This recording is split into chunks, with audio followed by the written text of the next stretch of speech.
Paz, igreja. Poder sentar. Eu sou o professor Antônio Reis. Conheci o pastor lá na Quadrangular de Araras, né? Sábado, às vezes eles têm reuniões lá do ministério, né? E a gente tem, já faz 9 anos, né? A gente tem aulas pela manhã.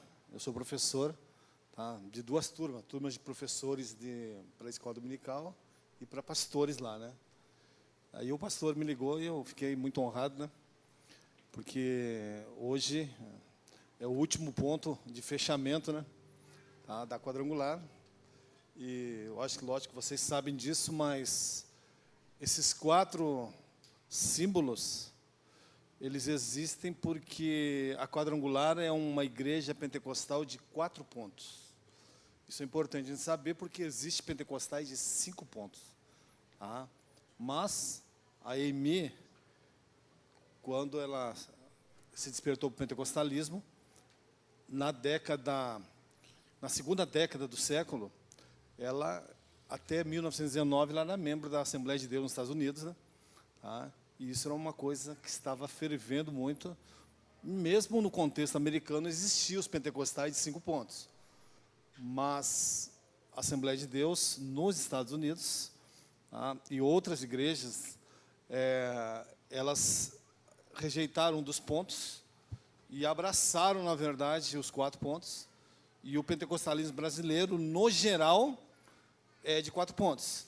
E esses são os pontos que, tradicionalmente, na década de 70, o que se ouvia pregar: Jesus cura, salva, batiza com o Espírito Santo e voltará. Agora inventaram um monte de outras coisas, mas era isso exatamente que você ouvia. E falar sobre a volta de Jesus é bom, mas é polêmico também. E antes de abrir a Bíblia para a gente ler uma referência, eu sempre digo o seguinte: quando você vai falar de arrebatamento, você tem 3 textos só que você pode ler no Novo Testamento. Você tem o que a gente vai ler, que está lá em Coríntios, tá? Está lá em 1 Coríntios 15, 5:1, 5:2, 5:3. Tá? Você tem o de Tessalonicenses lá, 4, 17, 18. E você tem João 14, a partir do versículo 2, na casa de meu pai há muitos morados. Tradicionalmente, queridos, esses são os 3 textos utilizados pelos evangélicos pré-tribulacionistas. Esse é um termo para designar aquelas pessoas que creem que Jesus volta para buscar a sua igreja antes do começo da grande tribulação. Mas antes da gente entrar nesse ponto, eu queria jogar alguma luz em algumas questões para deixar claro por que nós, e no geral os pentecostais, são pré-tribulacionistas. Por que nós cremos que Jesus volta para buscar a sua igreja antes, tá, do começo da grande tribulação? A gente sempre brinca que nós, pré-tribulacionistas, estamos esperando Jesus voltar. Os pós-tribulacionistas estão esperando o anticristo. Tá? E eles não gostam quando a gente faz a brincadeira, mas é mais ou menos isso aí. Tá? Então é importante nós entendermos que algumas pessoas podem pensar o seguinte: mas vem cá, tem uma orientação teológica que diz que Jesus volta antes da grande tribulação. Tem outra que diz que ele volta na metade. Tem outra que diz que ele volta no fim. Aí tem uma que diz que a gente já está no milênio e que não tem mais nada disso, que é o amilenismo, principalmente nas igrejas históricas, né? Presbiteriano e outras igrejas. E tem um que é pós-milenista e que fala que isso só vai acontecer no fim de tudo, quando todo mundo for evangelizado. E aí você fala assim: e agora, como é que eu sei quem que está certo? Tá? Então é importante nós entendermos que o método de interpretação da Bíblia, a forma que você lê a Bíblia, define o que você vai enxergar nela. Tá? Então, o que acontece com nós pentecostais? Nós fomos treinados a ler a Bíblia igual nós lemos bula de remédio. E como é que você lê bula de remédio? Você começa a ler e vê o significado que tem cada palavra na bula, e aí está escrito lá 5 ml. Tá? E aí você toma 5 ml. Então, quando você usa o mesmo método para a Bíblia, que é o que o pentecostal faz, e lá está escrito Israel, você entende que está falando de Israel. E quando está escrito igreja, você entende que está escrito igreja. Isso chama interpretação literal consistente. Tá? E o que ocorre? Existem esses outros modelos, todos que eu falei para vocês, eles começam usando esse modelo, mas abandonam esse modelo. Por isso que eles chegam em resultados diferentes. Então, eu só quero que você entenda que você é pré-tribulacionista porque você lê a Bíblia literalmente. Porque a interpretação literal da Bíblia te leva à concepção do arrebatamento pré-tribulacionista. É uma questão muito simples. Tá? Então, o método que você usa é exatamente o que faz você acreditar, tá? E cantar todos esses louvores direcionados, falando, Jesus volta para buscar a sua igreja antes da grande tribulação. Então, é importante nós entendermos isso. Outra questãozinha que eu queria falar para vocês. Quando você lê a Bíblia dessa maneira, e você lê o Antigo Testamento, você não encontra a palavra igreja em lugar nenhum. Você não ouve sequer falar de igreja. O máximo que você ouve falar no Antigo Testamento é que Deus vai fazer uma aliança com um povo estrangeiro, tá? Com gentios, com pessoas fora de Israel. É isso que é falado. Fora isso, não tem mais nada. Então, o que tem? Tem um monte de promessa para Israel, falando que o Messias viria para essa nação, ia restaurar essa nação, ia estabelecer um reino terreno aqui chamado milênio. Tem um monte de promessa. Tá? E aí, a igreja não está nada disso. Tá, ok? E aí, quando Jesus vem, ele traz isso para Israel, oferece tudo isso para Israel. Ele diz assim, arrependei-vos porque o reino de Deus está aqui. E aí os judeus não querem saber nada. Primeiro capítulo do Evangelho de João, João diz o seguinte, veio para os seus e os seus o rejeitaram. Tá? E aí o que ocorre? Lá em João, capítulo 16, versículo 13, ele fala o seguinte, tem muita coisa que eu preciso falar para vocês, mas não vou falar agora, porque vocês não vão entender nada. É isso que está escrito lá. Tá? Aí, de repente, Paulo escrevendo, ele fala assim, ele diz assim, a igreja é um mistério que me foi revelado. Opa, a igreja não estava no cronograma. Porque o máximo que Jesus diz nos evangelhos, ele fala assim, lá em Mateus 16, edificarei a minha igreja, vou construir a minha igreja. E a igreja só é inaugurada em Atos 2, com a descida do Espírito Santo. É ali que nasce a igreja. Ok? E nesse texto, ele começa no 50, a 1 Coríntios, tá? É 15, a partir do 51. Tá? Vamos explorar essa questão. Eis que vos digo um mistério. A palavra mistério é uma palavra própria do Novo Testamento. São coisas que não foram reveladas, e que agora o Espírito Santo tinha mostrado a alguns apóstolos. E ele diz assim, ó, eis que vos digo um mistério. Isso quer dizer o quê? É o que está lá em João 16, 13. Eu não vou falar algumas coisas para vocês, vocês não vão entender, mas o Espírito, o Consolador que vai vir, ele vai explicar tudo isso para vocês. É o que está lá no 13.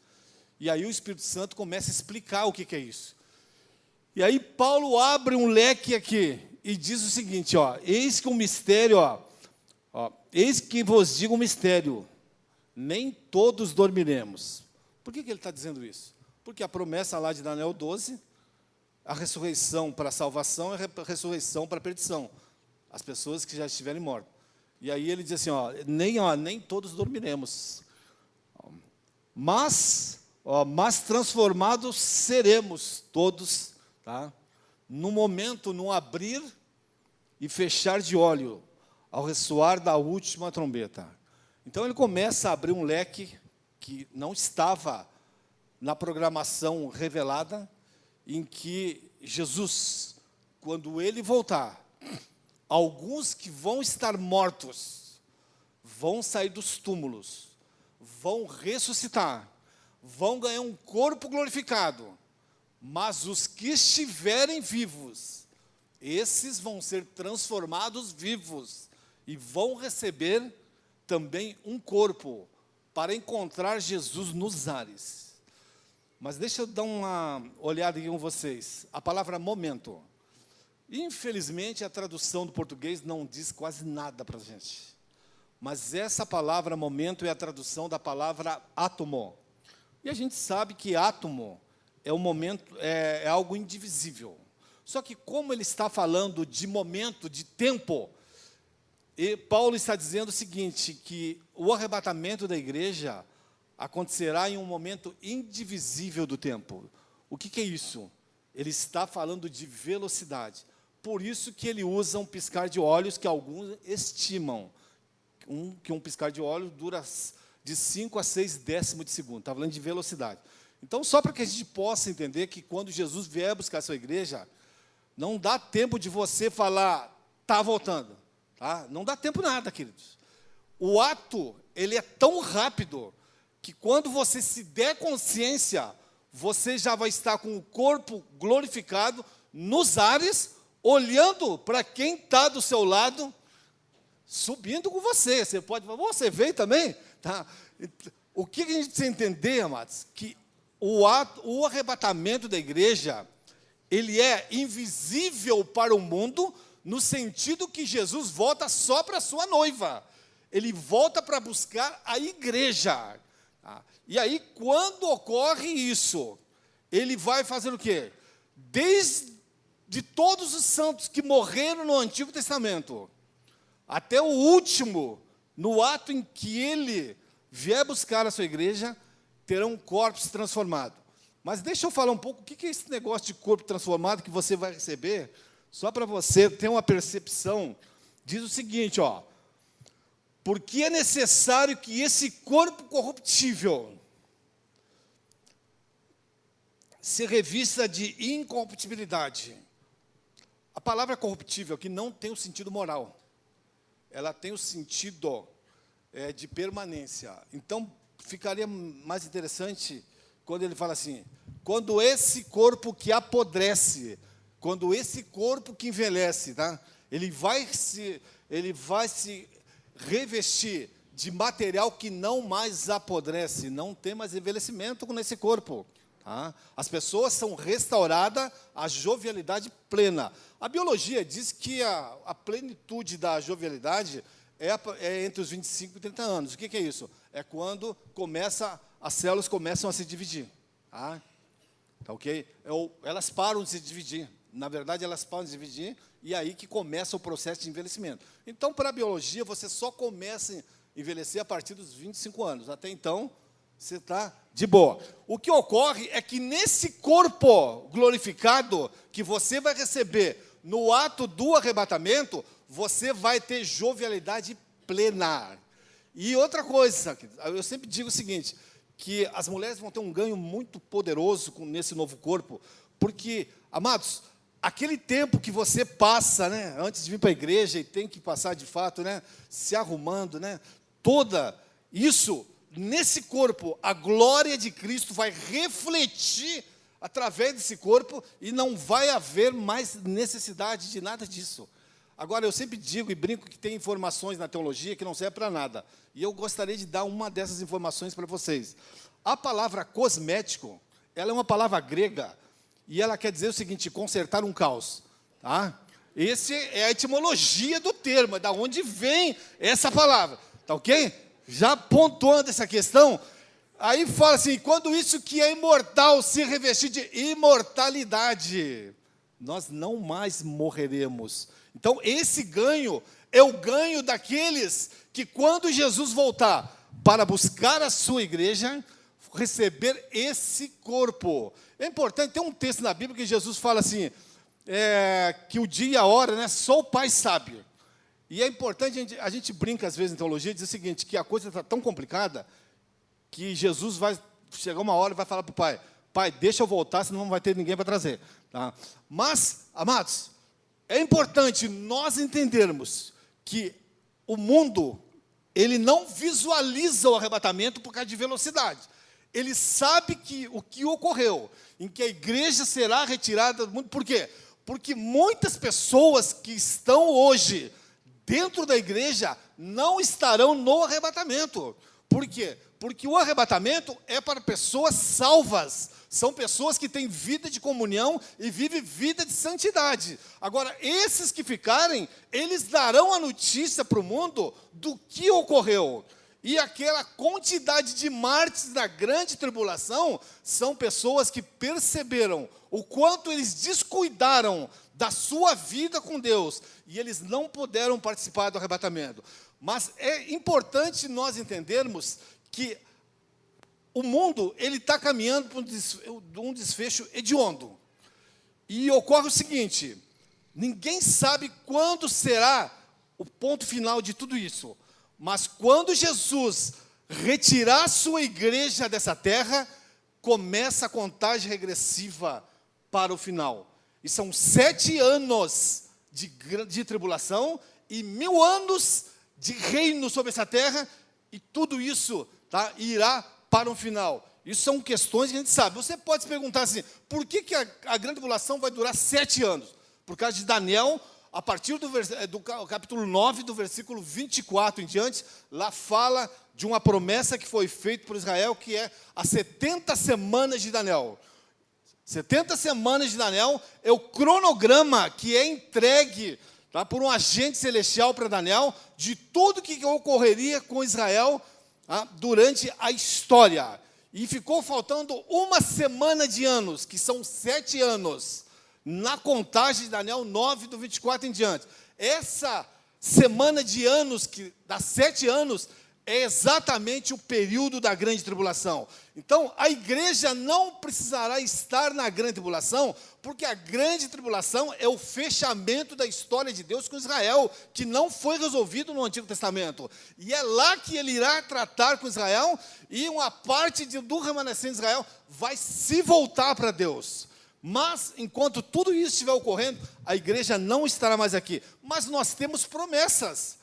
Por exemplo, a Bíblia diz que Jesus é aquele que nos livra da ira vindoura.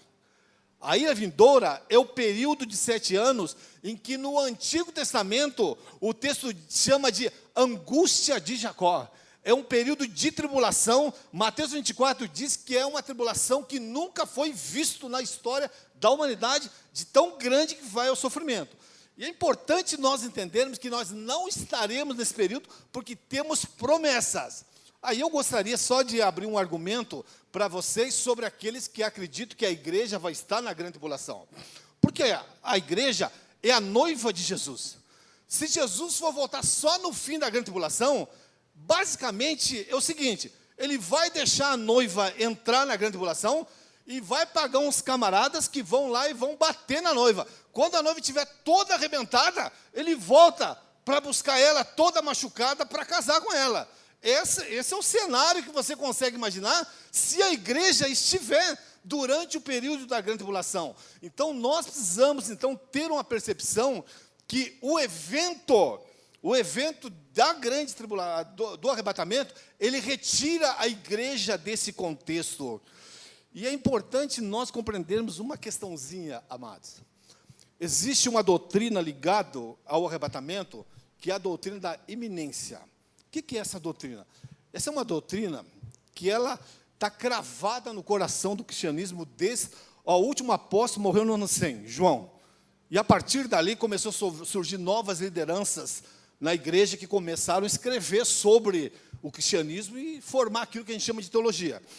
E uma coisa sempre foi ensinada durante 2000 anos de cristianismo: Jesus pode voltar a qualquer momento, desde o momento em que ele ascendeu aos céus. Então, a volta dele pode ocorrer. E tem até uma frase de internet que corre por aí, as pessoas dizem assim: nunca esteve tão perto para a volta de Jesus.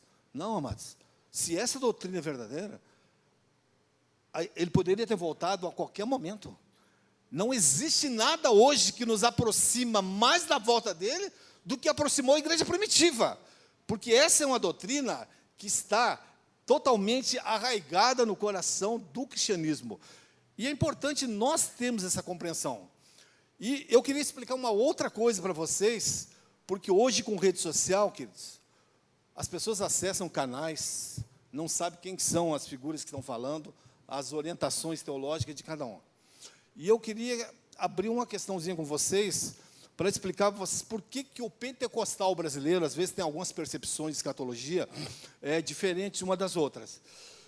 Então, vamos pensar o seguinte: o modelo que defende o pré-tribulacionismo, que é o modelo que a gente crê, chama dispensacionalismo. Ele foi sistematizado no fim do século XIX. E uma coisa que esses homens ensinaram até os anos 50 foi sobre a questão de que haveria sinais para Jesus arrebatar a igreja. E eu sei que o pastor pontuou essas questões para vocês já, tá? E a gente chama esse modelo de dispensacionalismo clássico. Tá?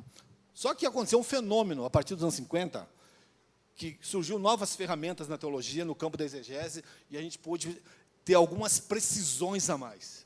E uma coisa que surgiu nesse desdobramento, e a gente chama esse modelo que surgiu a partir dos anos 50, de dispensacionalismo revisado. Uma coisa que a gente passou a compreender, tá, é que Mateus 24, você não aplica para a igreja.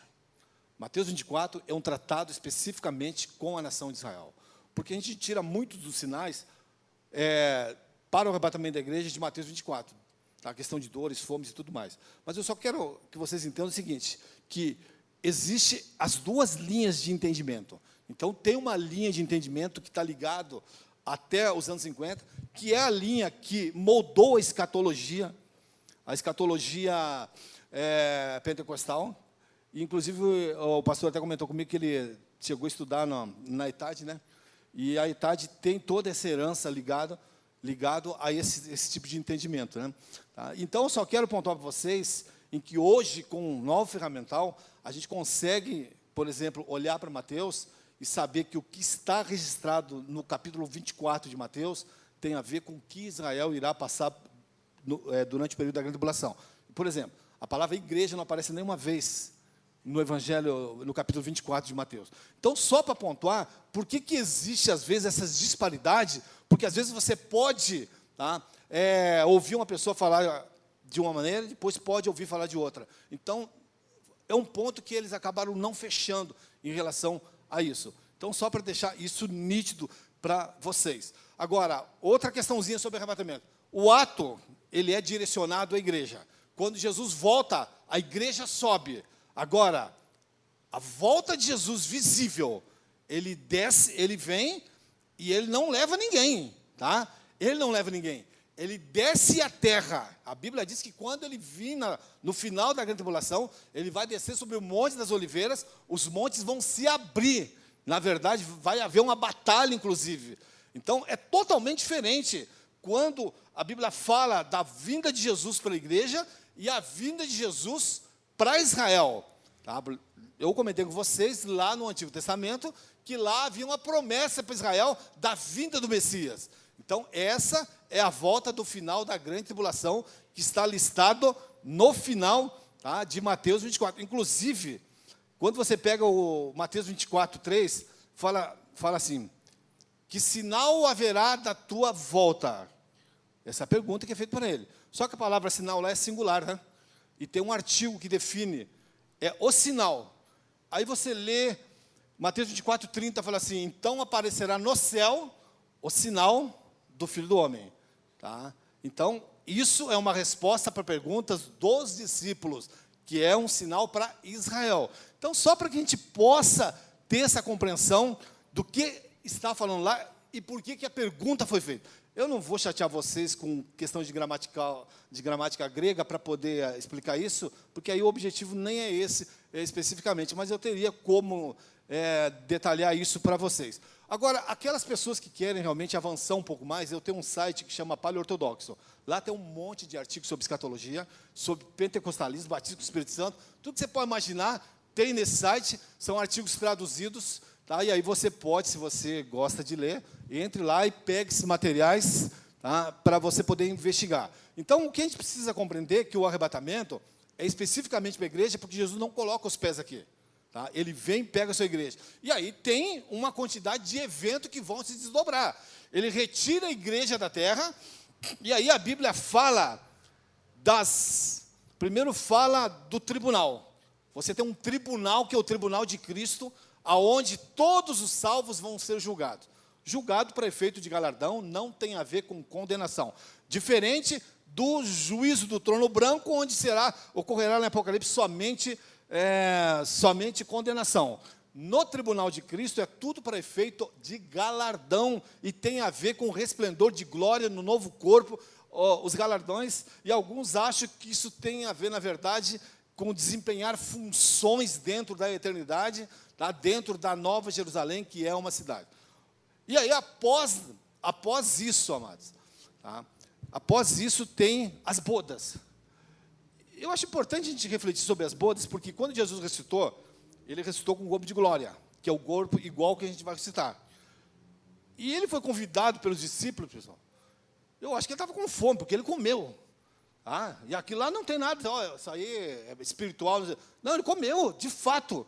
Ah, e aí eu queria dizer para vocês o seguinte: o Tomé está duvidando que ele tinha ressuscitado, e aí ele fala assim: põe a tua mão aqui e vê que eu sou de carne e osso. Não é carne terrena, e não é osso terreno. Por quê? Porque o corpo glorificado que nós vamos receber no ato do arrebatamento é um corpo físico espiritual, mas é um corpo de matéria celestial. Tem uma lista em 1 Coríntios 15 sobre corpos celestiais e corpos terrenos. E aí eu queria só dizer um negócio para vocês, mas não quero chocar vocês, porque quando fala de bodas, está falando de comida. A gente tem uma concepção que quando a gente vai para o céu, outro dia uma aluna falou assim, meu filho me procurou, adolescente, falou assim: mãe, eu não quero ir para o céu. Eu disse: mas por quê? Eu não quero ficar lá dentro da igreja, só cantando lá dentro da igreja, lá no céu. Essa é a imagem que as pessoas vendem e entendem do que é a vida na eternidade. Como se você, eu até brinco, se for cantar, eu estou enrolado no céu. Tá? E até eu falo, pessoal, que essa é uma concepção, amados, que não era defendida até o ano 400 pelos cristãos. E quando a Bíblia fala, tá, da eternidade, fala de cidade, fala de relacionamento com Deus, relacionamento com pessoas. Tá? E aí, quando fala de bodas, fala o seguinte: você pode ter certeza que o corpo que você vai ganhar, você vai para as bodas, você vai arrebentar de comer se você quiser. Tá? Porque vai ter comida, pessoal. Tá? Vai ter. Essa ideia de tudo espiritualizado, ele vem, na verdade, da religião grega, em que a matéria é má. Mas para o cristianismo a matéria não é má, porque a matéria ela vai ser glorificada, ela vai ser transformada. E eu poderia dizer mais para vocês o seguinte: quando a Bíblia fala lá em Apocalipse, João fala assim, no 21, fui levado para um monte, tá, fez o novo céu e nova terra, fui levado para um monte e vi a cidade que desceu do céu. Aí Deus depois desce para habitar na cidade, diz que a cidade vai ser o tabernáculo, a cidade tem rua, tem rio, tá? Tudo que se pensar tem. É uma cidade. É nessa cidade que a gente vai morar. Nós vamos ter um cotidiano na eternidade, queridos. A chance que você tem de estar na eternidade como um salvo e sair para dar uma volta, cruzar com Jesus na esquina é muito grande. Tá? Por quê? Porque ele é corpóreo. A Bíblia diz que ele manteve o corpo glorificado. E ele está glorificado ainda. E é um corpo material. E só para vocês imaginar um pouco essa questão, vamos pegar o seguinte: a cidade que a gente vai morar. Quando a Bíblia fala assim, nem olhos viram, nem ouvidos ouviram, está falando essas coisas. Olha, deixa eu dar as medidas da cidade para vocês, que está lá em Apocalipse. E aqui algumas traduções aí trazem medidas orientais, ninguém consegue entender nada. Mas olha, a Bíblia diz que a cidade tem 2.200 quilômetros, 2.200 quilômetros de comprimento. Salvador, Porto Alegre. Tem 2.200 de largura. E depois ela é um cubo, tem 2.200 de altura. Pessoal, a atmosfera está a 600 quilômetros. Se construísse a Nova Jerusalém aqui, o último andar ficava no espaço sideral. Essa é a cidade que você vai morar na eternidade. Tá? Tem espaço físico. Você vai ter um cotidiano, você vai ter uma vida natural. Então, esse corpo, ele tem a ver com o que Jesus fez. Ele se alimentou porque o corpo vai ser semelhante dele. Então, nós vamos ter uma vida normal lá, pessoal. O que, aparentemente, a Bíblia questiona é a questão de procriação. Isso parece que ela não abre um leque para essas questões, mas fala de cotidiano. Então, o arrebatamento vai te colocar numa esfera de corpo glorificado para você poder habitar a eternidade. Agora, Pedro fala que só existe um dia na eternidade. Aí vai ter um problemão dos grandes, pessoal. Quem gosta de dormir, aproveita agora, tá? Porque parece que esse novo corpo não vai ter essa necessidade, tá? Já que Pedro pontua que só existe um dia na eternidade. Então, tudo isso, ele vai exigir, na verdade, que você receba um corpo. Mas aí eu queria só abrir um leque, que escapa um pouco da questão do arrebatamento, porque a Bíblia diz que quem vai receber esse corpo é quem participa da primeira ressurreição. Então, são as pessoas arrebatadas, os mártires da grande tribulação, né, Apocalipse 20, recebe um corpo também, ok? E depois a Bíblia fala da segunda ressurreição, que é a ressurreição para a morte. E quem participar da segunda ressurreição vai receber corpo, porque senão não precisaria falar de ressurreição. Tá? E aí ele vai para o trono branco. E no trono branco é só condenação. As pessoas são julgadas e lançadas dentro do lago de fogo e enxofre. E, amados, a Bíblia, quando fala do inferno, ela diz o seguinte, que lá vai ter ranger de dente. Outro dia um aluno perguntou para mim se vai ter banguelo no inferno. Tá? Mas a gente precisa só compreender que a ressurreição vai resolver toda essa questão para o perdido também. Ok? Então, aparentemente, o inferno é muito maior, tá, do que o estado eterno que está preparado, tá, para os salvos. Então, só para a gente poder ter uma abertura sobre essas questões, que nós, quando falamos de arrebatamento, a gente tem que focar numa vida de vigilância, amados. Porque quem não participar do arrebatamento da igreja, literalmente, como diz por aí, vai comer o pão que o diabo amassou. Por quê? A grande tribulação é Deus derramando a ira sobre o mundo perdido. E lá em Apocalipse diz assim, que as pessoas vão reconhecer que estão sendo punidas pelos seus pecados e vão espraguejar contra Deus. Ok? Então, são questões que a gente precisa estar atento, enquanto que é importante você, quando lê a Bíblia diz assim, aquele que está em pé, olhe e cuide para que não caia. E por que eu estou dizendo isso? Porque hoje, amados, lamentavelmente, nós estamos vivendo uma era em que as mídias e as redes sociais estão bombardeando a mentalidade de todo mundo. Ok? Você abre uma conta na rede social, você vai ver o que você não quer ver, na verdade. E aí tem esses influenciadores, e tem alguns que são evangélicos, estão jogando um monte de desinformação em relação, desensinam as pessoas, e aí sabe o que acontece? E lógico, os cristãos estão inseridos dentro da sociedade, o cristão começa a seguir pessoas, ele não tem base, às vezes, o suficiente da Escritura, e aí ele vai lá e aprende uma coisa errada, ele acha que é verdade, e aí ele vem aqui e traz para a igreja. Porque ele vai trazer isso para a igreja. Ele vai dividir isso com outras pessoas que vão ficar confusas. Então, o que você tem que fazer? Você tem que, na verdade, se armar cada vez mais em cima das Escrituras, amados. Eu sempre brinco e digo o seguinte, antigamente as pessoas falavam assim, mente vazia, oficina do diabo. Hoje mudou. Mente vazia, oficina do alemão Alzheimer. Se você não lê, o alemão vai te pegar. Então, leia pelo menos, só para o alemão não vir atrás de você. Mas, brincadeiras à parte, é importante você conhecer o que está aqui. Teve um fórum na Sociedade Bíblica agora, e a informação que foi dada foi que somente 30% dos membros de igrejas leem a Bíblia. 30%, ó. Eu acho que esse número está alto ainda, tá? 30%. Então, você hoje vive numa realidade em que você tem que estar preparado. Você tem que estar atento, na verdade, para tudo o que está vindo na sua direção em relação a isso. Queridos, há uma estimativa que 80% das pessoas que se convertem, tá? Elas se convertem porque elas convivem com algum cristão. Só 4% dos convertidos se convertem por folhetagem.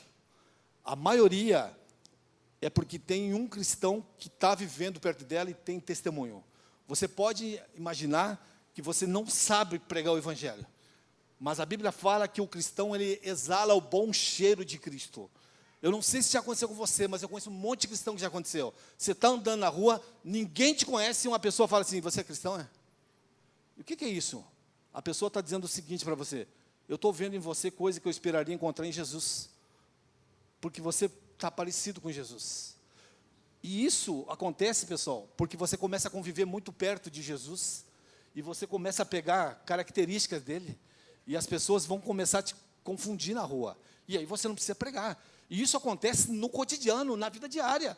Eu vou dizer para os casados, quando você casa, você e sua esposa estão lá na casa, e aí você tem as suas manias que você traz da casa do seu pai e da sua mãe.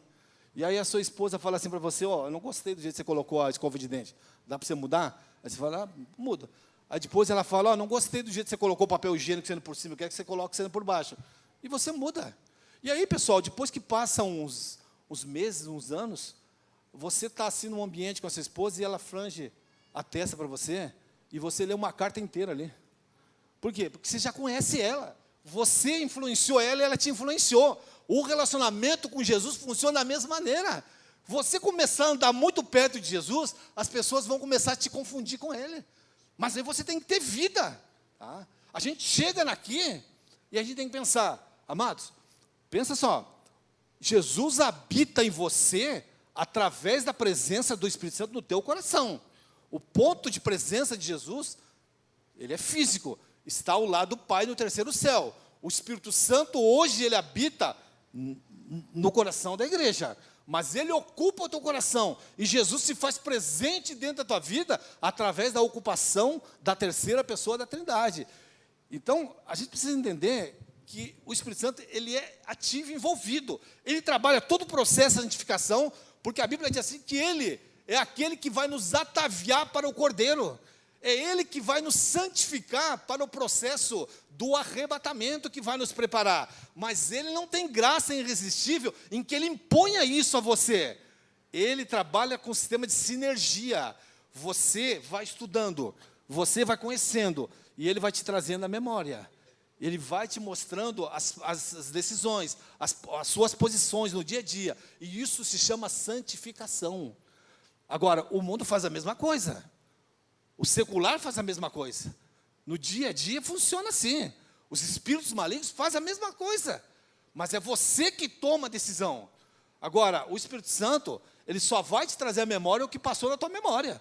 Se você não leu, e você precisa tomar uma decisão bíblica, e não tem nada na tua memória para ele te trazer. Tá? E aí você desarma o Espírito Santo no processo de te fortalecer. Então, o que se você buscar, e você falar para Deus que você quer ser uma bênção, tá? Ele vai mandar você orar e vai mandar você ler a Bíblia. É assim que funciona todo o processo. E outra coisa, questão, queridos, se você tem um livro lá na tua prateleira, não adianta nada. O Espírito Santo vai falar para você, na prateleira não adianta. Tá? Tem que estar na tua memória para te trazer a mente. Então, tudo isso faz parte desse processo de viver como um cristão nesse mundo. E deixa eu contar uma história rápida para vocês, só para vocês entenderem o seguinte: não é tua função converter ninguém, a tua função é pregar a verdade. Olha, aconteceu numa missão americana, em relação à África, lá no século 17 e 18.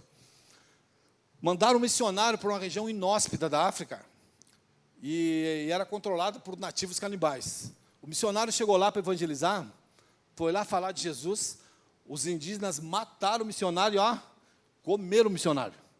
Aí a missão ficou impactada com o que ocorreu. E aí ficou anos tentando montar outra estratégia. E aí, depois de muitos anos, queridos, eles conseguiram mandar um outro missionário para essa mesma região, e eles conseguiram evangelizar a tribo, e a tribo abandonou o canibalismo e se converteram ao cristianismo. E se tornou uma tribo cristã. E passou alguns anos, foi uma expedição de cientista para essa região. E, num determinado dia, uma cientista estava fazendo uma trilha por dentro da floresta. E ela olhou e viu um nativo na contramão. E ela olhou e viu que o nativo tinha uma Bíblia embaixo do braço. E quando ela chegou perto do nativo, ela falou assim, esse livro que você está carregando embaixo do braço não serve para nada. E aí ele falou assim para ela, se não servisse, você já teria virado comida faz muito tempo. Tá? A palavra é transformadora, queridos. Você pode achar que não, mas se você pregar para alguém, o Espírito Santo vai incomodar, porque a tua vida hoje, nesse mundo aqui como igreja, é para incomodar a vida do pecador através do teu testemunho, para que ele possa estar agregado na igreja do arrebatamento. É assim que você ama assim, o teu próximo, falando a verdade para ele, pregando dessa maneira. Mas para isso, nós precisamos ter uma vida recheada de oração, coberta com conhecimento da palavra de Deus, para que você possa, de fato, ser um instrumento. Mas deixa eu dizer uma coisa a vocês. Tem um louvor que a gente canta na Assembleia de Deus, não sei se vocês cantam aqui, que ele fala o seguinte: Senhor, eu quero ser um vaso de bênção. Quebra a minha vida e faz de novo. Pessoal, eu fico imaginando que isso é o maior perigo. Porque você imagina se Deus leva a sério, porque isso é uma oração. Sabe o que vai acontecer? Se ele leva a sério um cântico desse, no outro dia, é só luta na tua vida. Aí você vai, não, peraí, eu falei que queria ser um vaso de bênção, eu queria luta. É assim que eu faço para se tornar um vaso de bênção. Porque se você pedir para Deus te usar, espera a luta que ela vai vir. Porque é quebrando a tua vida na tribulação que Ele vai te preparar para você administrar o poder que Ele tem para dar para a tua vida, para ser usado. E olha só, na oração, você ora para o Pai e usa o nome de Jesus. E a Bíblia diz que quando você está orando, o Espírito Santo intercede com gemidos inexprimíveis. Basicamente, o Espírito Santo diz assim: Pai, não é nada disso que eles estão precisando, que ele está precisando. E o C.S. Lewis, né, o escritor lá da Crônica de Nárnia, falou assim: ainda bem que Deus não respondeu todas as minhas orações. Eu só estou falando isso para vocês porque é o seguinte, pessoal, se você tem uma arma poderosa na tua mão, você só não usa se você for bobo. Se ele está numa guerra, tá? Te dá uma arma poderosa, e você vai para a guerra e não usa, querido, você tem que entender o poder da oração. O que a oração pode fazer pela tua vida? Porque Deus não precisa da tua oração. Davi fala assim: a palavra nem me chegou à boca, ele já conhece. Mas a oração é para você poder conversar com Ele. Porque às vezes eu entendo assim que Deus sente saudade de ouvir a tua voz na oração. Mas a oração é uma ferramenta, queridos, que você tem que usar no dia a dia, para você estar buscando. Eu acho que um missionário falou assim: pouca oração, pouco poder. Muita oração, muito poder. Então, só estou trazendo essas questões, porque muitas vezes você perde batalhas, não é porque você não tem o armamento necessário, é porque você não sabe usar. E a oração é algo que você tem que se despertar. E olha, às vezes as pessoas perguntam assim: por que a igreja às vezes está desse jeito? É falta de conhecimento? Não é. Porque na Idade Média só tinha analfabeto. Mas tinha uma coisa que tinha na Idade Média que está acabando hoje aqui, né, no nosso mundo. A igreja sempre orava.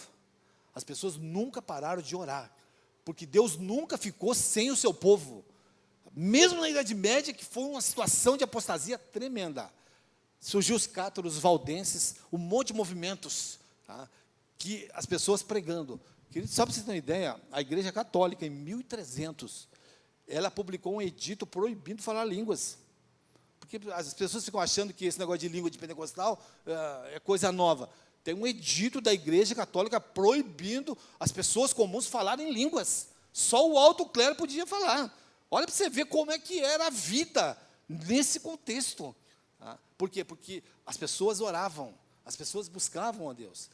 Nós hoje estamos vivendo uma crise. Eu sei que pode ser pontual isso, mas nós vivemos uma crise de oração. Marca um culto de oração e vai lá dar uma olhada para você ver como é que está.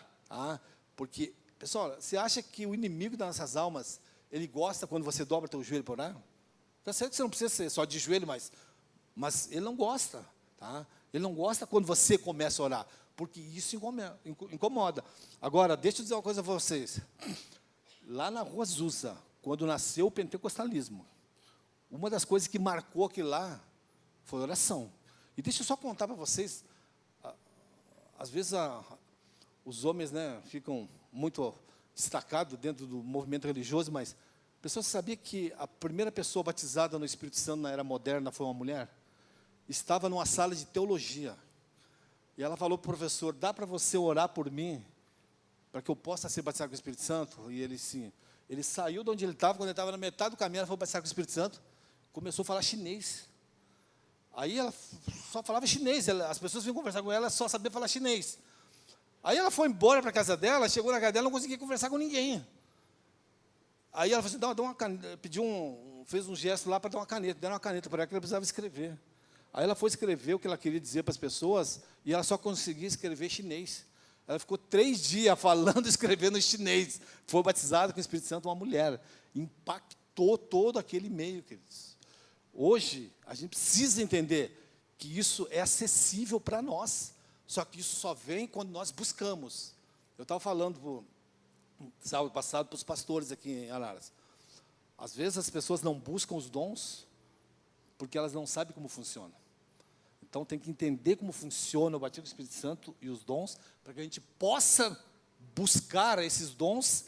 E Paulo, quando ele escreveu para a igreja de Corinto, que era uma igreja problemática, falou assim, ó, nenhum dom vos falta, tem que pedir que Deus vai dar. Então tudo isso é todo um arsenal de batalha que a igreja tem que usufruir, queridos. Porque Jesus pode voltar a qualquer momento para buscar. A palavra arrebatamento é um termo, né, grego, que quer dizer harpazo, tomado à força.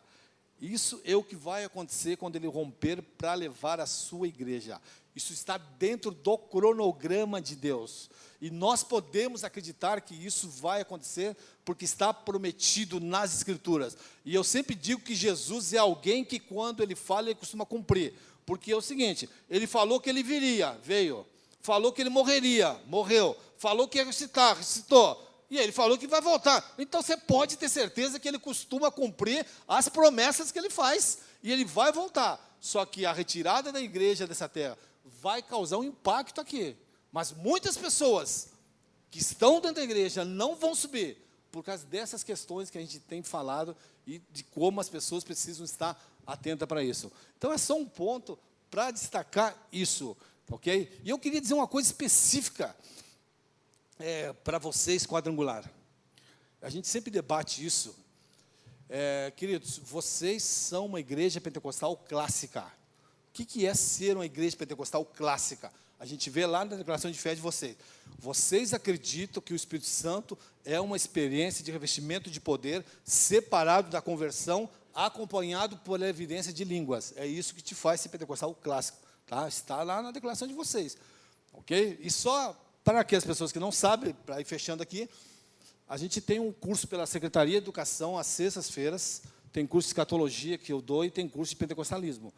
O curso está terminando já, ano que vem vai abrir esses cursos. Você tem sempre a opção de assistir online, fazer esse curso online, você entra em contato com a secretaria para isso aí, e você pode, na verdade, se matricular para o curso do ano que vem, e ano que vem vai ter um curso sobre ministério feminino, tá? E sobre calvinismo e arminianismo. São 4 cursos que a secretaria está oferecendo, e você pode fazer. Você não precisa assistir às aulas online, as aulas ficam gravadas, você pode assistir quando você tiver tempo. Mas, queridos, estude. Isso é algo que a quadrangular está se preocupando, está querendo proporcionar essas questões. E digo para as mulheres, tá? Outro dia eu dei uma aula introdutória, se vocês quiserem, depois a gente pode até mandar para o pastor, e aí vocês acessam a aula. Eu dei uma aula introdutória sobre ministério feminino e mostrei, inclusive, para as pessoas que estavam participando, de uma mulher apóstola na Bíblia. Tá? Até tem mulher apóstola na Bíblia. Tá? E aí eu mostrei, o pessoal ficou um pouco impactado com essas questões, só para vocês saberem, ok? Para vocês entenderem assim, como que as mulheres foram chamadas também. E a quadrangular ela tem um retrato correto, as mulheres em funções certas. Eu digo isso lamentando como um assembleano, porque lá, infelizmente, não pode, né, isso. Mas isso está totalmente amparado em cima das Escrituras. Fique atento, se capacite. Você tem uma chamada, se prepare, estude, vá atrás de curso, porque você vai ver o quanto que Deus vai te usar. Eu vou voltar para o pastor. A palavra só fechando aí, então, dizendo que o arrebatamento é uma realidade e a gente precisa ficar atento, porque isso vai ocorrer e não pode te apanhar de surpresa de jeito nenhum. Ok, queridos? Que Deus vos abençoe grandemente. E foi um grande prazer poder estar com vocês aqui. Eu sei que algumas terminologias que a gente acabou usando, tá, pode ser um pouco complexa, mas qualquer dúvida que vocês tiverem, né, vocês passam para o pastor, aí se for o caso, ele manda para mim, e a gente manda algumas coisas, alguns materiais para vocês, para estar estudando aí.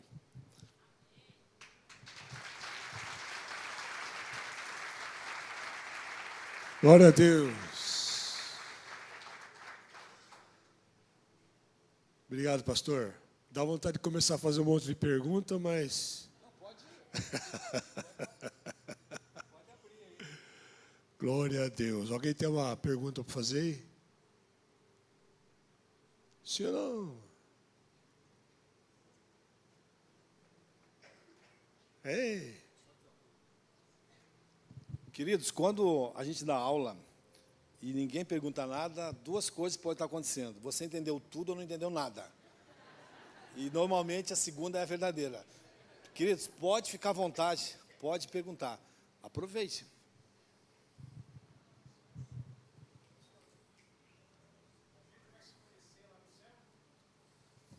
Olha, o Lucas 16, quando o rico morreu, ele reconheceu Abraão e Lázaro.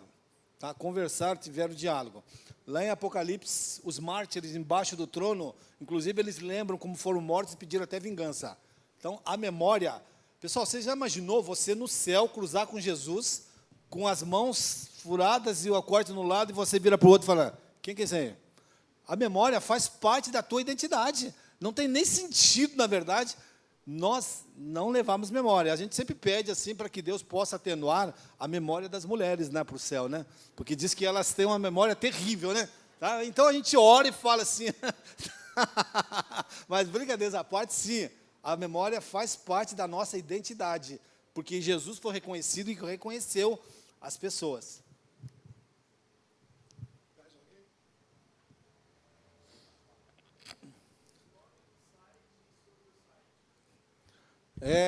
Deixa eu soletrar para vocês. O site chama paleortodoxo.com. É PALEORTODOXO.com. É paleoortodoxo, tudo junto. Tá? Lá tem bastante materiais para vocês estarem estudando aí. Tá ok.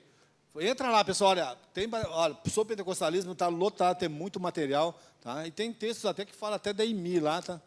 E a gente está até pensando em traduzir uma biografia que saiu nos Estados Unidos sobre a IMI. Eu não sei se você sabe, a Netflix comprou os direitos para fazer uma série sobre a IMI. Tudo bem, mas quando vem de Hollywood não dá para esperar muita coisa, né? Tá? Mas eu fiquei sabendo que a Netflix comprou, ok? E olha, deixa eu só falar uma coisa para vocês. Eu li um livro agora recentemente. Perguntaram para o Billy Graham sobre assim, pregadores com unção. Quem são as pessoas que você já ouviu, que você achou assim, que mais chamou a atenção? E o Billy Graham respondeu, o pregador com maior unção que eu já ouvi foi a Amy McPherson. Isso o Billy Graham falou, e olha de onde que veio isso aí. Então, só para vocês saberem assim, que era uma mulher assim que foi usada poderosamente por Deus e tinha isso no coração dela. Viu?